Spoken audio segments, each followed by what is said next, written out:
ಧರ್ಮಸ್ಥಳ ಗ್ರಾಮದ ಬಂಗ್ಲೆಗುಡ್ಡದಲ್ಲಿ ಅಸ್ಥಿಪಂಜರ ಸಿಕ್ಕು ಈ ಕೇಸ್ಗೆ ಸಂಬಂಧಪಟ್ಟಂತೆ ಎಸ್ಐಟಿ ಕಚೇರಿಗೆ ಯುಬಿ ಅಯ್ಯಪ್ಪ ಮಗ ಜೀವನ್ ಆಗಮನ ಆಗಿದೆ.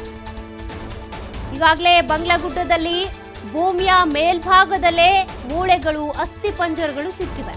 ಅದರ ಬೆನ್ನಲ್ಲೇ ಎಸ್ಐಟಿ ಕಚೇರಿಗೆ ಯುಬಿ ಅಯ್ಯಪ್ಪ ಮಗ ಜೀವನ್ ಆಗಮನ ಆಗಿದೆ. ಬೆಳ್ತಂಗಡಿ ಎಸ್ಐಟಿ ಪೊಲೀಸ್ ಠಾಣೆಗೆ ಆಗಮಿಸಿರೋದು ಜೀವನ್. ಕೊಡಗು ಜಿಲ್ಲೆ ಟಿ ಶೆಟ್ಟಿಗೆರೆ ಗ್ರಾಮದ ಯುಬಿ ಅಯ್ಯಪ್ಪ. ಬಂಗ್ಲೆಗುಡ್ಡದಲ್ಲಿ ಅಯ್ಯಪ್ಪ ಅವರ ಐಡಿ ಕಾರ್ಡ್ ಸಿಕ್ಕಿತ್ತು. ಆ ಐಡಿ ಕಾರ್ಡ್ನ ವಾರಸುದಾರ ಈಗ ಅವರ ತಂದೆಯ ಯಾರ ಐಡಿ ಕಾರ್ಡ್ ಸಿಕ್ಕಿತ್ತು ಅವರ ಮಗ ಈಗ ಆಗಮನ ಆಗಿದೆ. ಅಲ್ಲದೆ ವಾಕಿಂಗ್ ಸ್ಟಿಕ್ ಹಾಗೂ ಬುರುಡೆ ಸಿಕ್ಕಿದ್ದ ಹಿನ್ನೆಲೆ ವಿಚಾರಣೆಗೆ ಹಾಜರಾಗಿದ್ದಾರೆ ಯುಬಿ ಅಯ್ಯಪ್ಪ ಮಗ ಜೀವನ್. ಆ ಜಾಗದಲ್ಲಿ ಯುಬಿ ಅಯ್ಯಪ್ಪ ಅವರ ಐಡಿ ಕಾರ್ಡ್ ಸಿಕ್ಕಿತ್ತು, ಜೊತೆಗೆ ವಾಕಿಂಗ್ ಸ್ಟಿಕ್ ಕೂಡ ಸಿಕ್ಕಿತ್ತು. ಇದು ಇವ್ರದೇನಾ ಅನ್ನೋದನ್ನ ಕನ್ಫರ್ಮ್ ಮಾಡ್ಕೊಳ್ಳೋದಕ್ಕೆ, ಇದಕ್ಕೆ ಸಂಬಂಧಪಟ್ಟಂತೆ ಹೇಳಿಕೆ ಪಡ್ಕೊಳ್ಳೋದಕ್ಕೆ ಈಗ ಯುಬಿ ಅಯ್ಯಪ್ಪ ಅವರ ಮಗ ಜೀವನ್ ಅವರನ್ನ ಎಸ್ಐಟಿ ಅಧಿಕಾರಿಗಳು ಕರೆಸ್ಕೊಂಡಿದ್ದಾರೆ.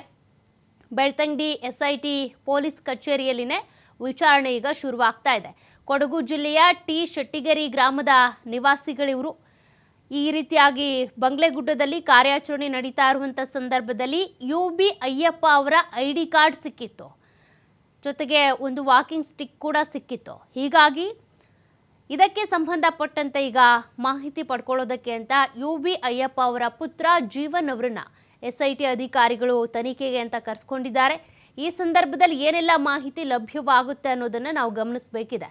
ಜೀವನ್ ಅಂತೇಳಿ ಯುಬಿ ಅಯ್ಯಪ್ಪ ಅವರ ಪುತ್ರ, ಅವರೀಗ ಎಸ್ಐಟಿ ಕಚೇರಿಗೆ ಹಾಜರಾಗಿದ್ದಾರೆ, ಬೆಳ್ತಂಗಡಿಯಲ್ಲಿ ಇರುವಂಥ ಎಸ್ಐಟಿ ಕಚೇರಿಗೆ. ಈ ಸಂದರ್ಭದಲ್ಲಿ ಯುಬಿ ಅಯ್ಯಪ್ಪ ಅವರು ಯಾವಾಗ ಅಲ್ಲಿಗೆ ಹೋಗಿದ್ದು, ಏನಾಗಿತ್ತು, ಹೇಗೆ ಸಾವನ್ನಪ್ಪಿದ್ದು, ಇದ್ರ ಬಗ್ಗೆ ಏನಾದ್ರು ಡೀಟೇಲ್ಸ್ ಸಿಗುತ್ತಾ, ಅದರತ್ತ ನಾವು ಗಮನ ಹರಿಸಬೇಕಿದೆ. ಮತ್ತಷ್ಟು ಡೀಟೇಲ್ಸ್ ಕೊಡ್ತಾರೆ ಪ್ರತಿನಿಧಿ ಆದಿತ್ಯ. ಈಗಾಗಲೇ ಬಂಗ್ಲೆಗುಡ್ಡದಲ್ಲಿ ಒಂದಷ್ಟು ಅಸ್ಥಿಪಂಜರ ಸಿಕ್ಕಿದೆ, ಜೊತೆಗೆ ಮೂಳೆಗಳು ಸಿಕ್ಕಿದೆ, ಅದನ್ನು FS ಕಳಿಸ್ಕೊಟ್ಟಿದ್ದಾರೆ. ಬಟ್ ಯುಬಿ ಅಯ್ಯಪ್ಪ ಅವರ ಐಡಿ ಕಾರ್ಡ್ ಮತ್ತು ವಾಕಿಂಗ್ ಸ್ಟಿಕ್ ಸಿಕ್ಕಿತ್ತು. ಇದಕ್ಕೆ ಸಂಬಂಧಪಟ್ಟಂತೆ ಅವರ ಪುತ್ರನ ಜೀವನ್ ಅವರ ಎಸ್ಐಟಿ ಅಧಿಕಾರಿಗಳು ತನಿಖೆ ಕರೆಸಿದ್ದಾರೆ. ಮತ್ತೊಂದು ಕಡೆ ತಿಮ್ರೋಡಿ ಅವರನ್ನ ಚಿನ್ನಯ್ಯ ಭೇಟಿಯಾದಂಥ ಸಂದರ್ಭದಲ್ಲಿ ಮಾತನಾಡಿದಂಥ ಮಾತುಕತೆಯ ಮತ್ತೊಂದು ವಿಡಿಯೋ ರಿಲೀಸ್ ಆಗಿದೆ. ಇದೆಲ್ಲದಕ್ಕೂ ಸಂಬಂಧಪಟ್ಟಂತೆ ಡೀಟೇಲ್ಸ್ ಕೊಡೋದಾದ್ರೆ. ಸೌಖ್ಯ, ಹೌದು. ಇವತ್ತು ಊಹಿಸಿದ ರೀತಿಯಲ್ಲೇ ಯುಬಿ ಅಯ್ಯಪ್ಪ ಅನ್ನುವಂಥವರ ಮಗ ಜೀವನ್ ಕೊಡಗು ಮೂಲದವರು ಈಗ ಎಸ್ಐಟಿ ಕಚೇರಿಗೆ ಭೇಟಿ ನೀಡಿದ್ದಾರೆ.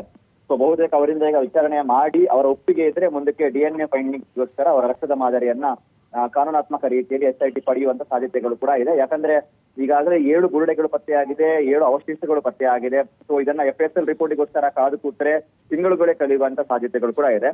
ಹಾಗಾಗಿ SIT ತಜ್ಞರ ಮೂಲಕ ಒಂದು ಸರಳ ವಿಶ್ಲೇಷಣೆಯನ್ನ ಮಾಡಿತ್ತು. ಇದು ಅಂದಾಜು ಎಷ್ಟು ವಯಸ್ಸಿನವರದಾಗಿರ್ಬಹುದು ಮತ್ತು ಇದು ಪೂರಕವಾಗಿ ಅಲ್ಲೊಂದು ಐಡಿ ಕಾರ್ಡ್ ಕೂಡ ಪತ್ತೆಯಾಗಿತ್ತು. ಐಡಿ ಕಾರ್ಡ್ ಇದೇ ಯುಬಿ ಅಯ್ಯಪ್ಪನವರದೇ ಆಗಿತ್ತು ಮತ್ತು ಅವರು 3 leg balancing walking stick use ಮಾಡ್ತಾರೆ ಅನ್ನುವಂತ ಮಾಹಿತಿ ಇತ್ತು. ಸೊ ಮೈಸೂರಿಗೆ 7 ವರ್ಷಗಳ ಹಿಂದೆ ಚಿಕಿತ್ಸೆಗೆ ಅಂತ ಹೋದಂತವರು ನಾಪತ್ತೆಯಾಗಿದ್ರು. ಸೊ ಇದು ಅವರದೇ ಅಸ್ಥಿಪಂಜರ ಆಗಿರಬಹುದು ಅನ್ನೋ ಪ್ರಬಲ ಶಂಕೆಯನ್ನ SIT ವ್ಯಕ್ತಪಡಿಸಿತ್ತು. ಹಾಗಾಗಿ SIT ಮೂಲಗಳು ಈ ಅವರ ಮಗ ಜೀವನ್ ಅವರನ್ನ ಸಂಪರ್ಕ ಮಾಡಿತ್ತು. ಸೊ ವಿಚಾರಣೆಗೆ ಬನ್ನಿ ಅಂತ ಹೇಳಿತ್ತು. ಹಾಗಾಗಿ ಇವತ್ತು ಅವರು ಕೊಡಗಿನಿಂದ ಬೆಳ್ತಂಗಡಿಗೆ ಬಂದಿದ್ದಾರೆ. ಸೊ ಹೇಗ್ ಮಿಸ್ಸಿಂಗ್ ಆದ್ರು, ಅವರ ಸ್ಥಿತಿಗತಿಗಳು ಯಾವ ತರ ಇತ್ತು, ಆರೋಗ್ಯದಲ್ಲಿ ಏನಾದ್ರು ವ್ಯತ್ಯಾಸಗಳು ಇತ್ತಾ ಮತ್ತು ನಾಪತ್ತೆಯಾಗುವ ಮುನ್ನ ಅವರ ಮಾನಸಿಕ ಸ್ಥಿತಿ ಯಾವ ತರ ಇತ್ತು, ಹಾಗೂ ಯಾವ ತರ ಅವ್ರು ಇದ್ರು ಮತ್ತು ಯಾರ ಜೊತೆಗೆ ಅವರು ಮೈಸೂರಿಗೆ ಹೋಗಿದ್ರು, ಈ ಎಲ್ಲ ವಿಚಾರಗಳ ಬಗ್ಗೆಯೂ ಕೂಡ ಅವರಿಂದ ಮಾಹಿತಿಯನ್ನ ಈಗ SIT ಅಧಿಕಾರಿಗಳು ಪಡಿತಾ ಇದ್ದಾರೆ.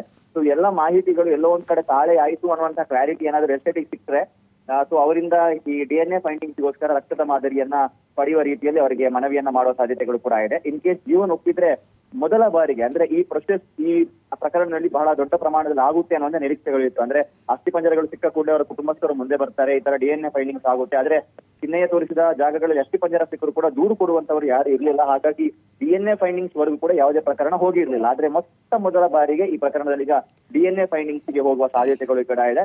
ಹಾಗಾಗಿ ಜೀವನ್ ಇನ್ ಕೇಸ್ ಒಪ್ಪಿದರೆ ಮುಂದಕ್ಕೆ ಅವರ ಈ DNA ಪರೀಕ್ಷೆ ನಡೆದು ಅದು ಯುಬಿ ಅಯ್ಯಪ್ಪ ಅವ್ರದ್ದು ಅಸ್ಥಿಪಂಜರ ಹೌದೋ ಅಲ್ವೋ ಅನ್ನುವಂತ ರೀತಿಯ ಪರಿಶೀಲನೆಯನ್ನ ಮಾಡೋದಕ್ಕೆ SIT ಮುಂದಾಗಲಿಕ್ಕಿದೆ ನೀತಿ. ಓಕೆ, ಇದರೊಂದಿಗೆ ಇವತ್ತು ತಿಮರೋಡಿ ಅವರಿಗೆ ಸಂಬಂಧಪಟ್ಟ ಹಾಗೆ ಇನ್ನೊಂದು ವಿಡಿಯೋ ಕೂಡ ರಿಲೀಸ್ ಆಗಿರುವಂತದ್ದು ಪಾರ್ಟ್ 3. ಅಂದ್ರೆ ಇನ್ನು ಮುಂದಕ್ಕೆ ಇಂಥದ್ದೇ ರೀತಿಯ ವಿಡಿಯೋಗಳು ರಿಲೀಸ್ ಆಗುವ ಎಲ್ಲ ಲಕ್ಷಣಗಳು ಕೂಡ ಕಾಣಿಸ್ತಾ ಇದೆ. ಇದರಲ್ಲಿ ಚಿನ್ನಯ್ಯ ಏನು ಈ ನೇತ್ರಾವತಿ ಸ್ನಾನಘಟ್ಟದ ಸಮೀಪದಲ್ಲಿ ಶವಗಳನ್ನ ಹೂತು ಹಾಕಿದ್ದ, ಒಂದು ಬಾಲಕಿಯ ಶವವನ್ನ ನಾನು ಹೂತು ಹಾಕಿದ್ದೀನಿ ಅನ್ನೋದನ್ನ ಆತ ವಿಡಿಯೋದಲ್ಲಿ ಹೇಳಿದ್ದಾನೆ. 14 ವರ್ಷದ ಬಾಲಕಿಯ ಒಂದು ಶವ ಅದು ಒಂಥರ ಲೈಂಗಿಕ ಆಕ್ರಮಣದ ರೀತಿಯಲ್ಲಿ ಇತ್ತು ಅನ್ನುವಂತ ರೀತಿ ಅನುಮಾನವನ್ನ ವ್ಯಕ್ತಪಡಿಸಿ ಆತ ತಿಮರೋಡಿ ಜೊತೆಗೆ ಅದರ ಮಾಹಿತಿಯನ್ನು ಹಂಚಿಕೊಳ್ತಾ ಇದ್ದ. ಸೊ ಆತ ಏನೆಲ್ಲ ವಿಡಿಯೋದಲ್ಲಿ ಈ ತರ ಸ್ಪಾಟ್ ಗಳನ್ನ ಮೆನ್ಷನ್ ಮಾಡಿದ್ದಾನೋ, ರತ್ನಗಿರಿ ಬೆಟ್ಟ ಆಗಿರ್ಬೋದು, ನೇತ್ರಾವತಿ ಸಮೀಪದ ಜಾಗಗಳಾಗಿರ್ಬೋದು, ಇದೆಲ್ಲ ಜಾಗಗಳಲ್ಲಿ ಈಗಾಗಲೇ SIT ಉತ್ಖನನ ಮಾಡಿದೆ.